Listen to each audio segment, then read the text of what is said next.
আজ করব পাবদা মাছের ঝাল। তার জন্য নিয়ে নিয়েছি 4 পিস পাবদা মাছ, পেঁয়াজ কুচি, লঙ্কা, টমেটো কুচি, ধনা গুঁড়ো, জিরে গুঁড়ো, লঙ্কা গুঁড়ো।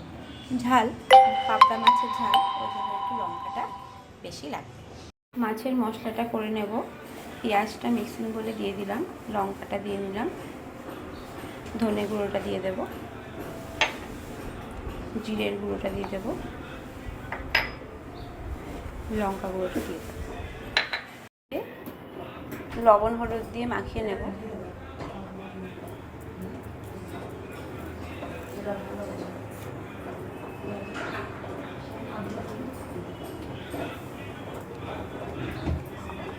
হলুদ দিয়ে নেব,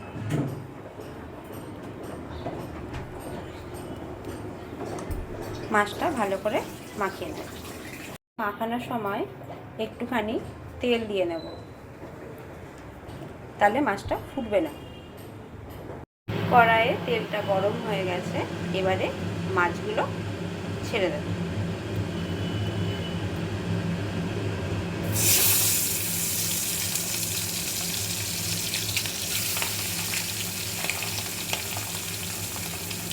এই দেখো, মাছটা আমি ভেজে উঠিয়ে নিয়েছি।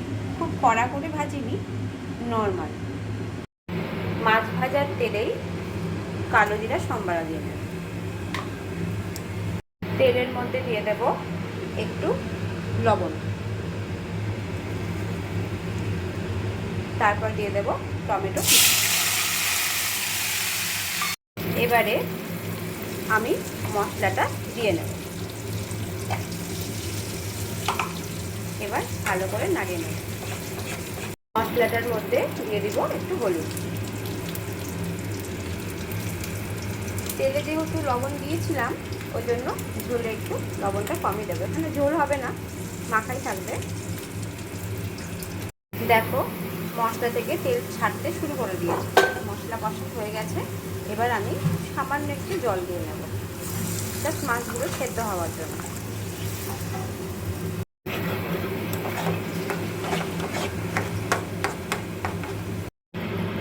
ঝোলটা একটু ফুটে এসছে, এবারে আমি মাছগুলো দিয়ে দেবো।